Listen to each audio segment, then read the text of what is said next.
The Devils suffered a tough injury loss before their year even began, with Jesper Bratt suffering a broken jaw on Thursday, just a couple days before the team is set to open their 2018-2019 season in Sweden against the Edmonton Oilers. Bratt will be out for 2 to 3 weeks and won't require surgery to repair the broken jaw. So all things considered, that's not too bad of news for an injury that could have been a lot worse compared to other broken jaws that other players have suffered around the league. So without him, they signed Drew Stafford, who's in camp on a PTO. He'll be back with the team to start 2018-2019. The Devils have a few line of questions now with Bratt out, a guy who's expected to play a pretty big role going into the year.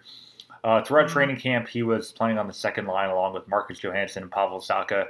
The trio figured to be a pretty dangerous unit, one that the Devils were going to lean on to be a good scoring group, a group that could back up the top line of Taylor Hall, Nico Hischier, and Kyle Palmieri.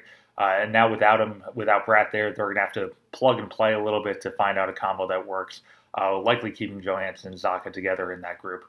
They have a few options on the roster, guys that can jump up who've been playing in the bottom six and we're probably going to play there to begin the year.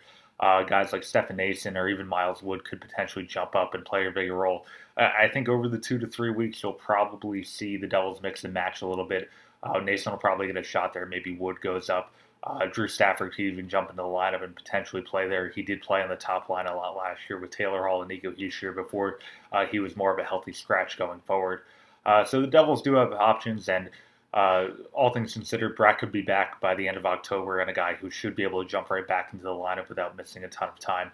Once he does, hopefully the Devils will be looking for him to kind of regain the form he had early last year that carried him as a 19-year-old rookie in the NHL.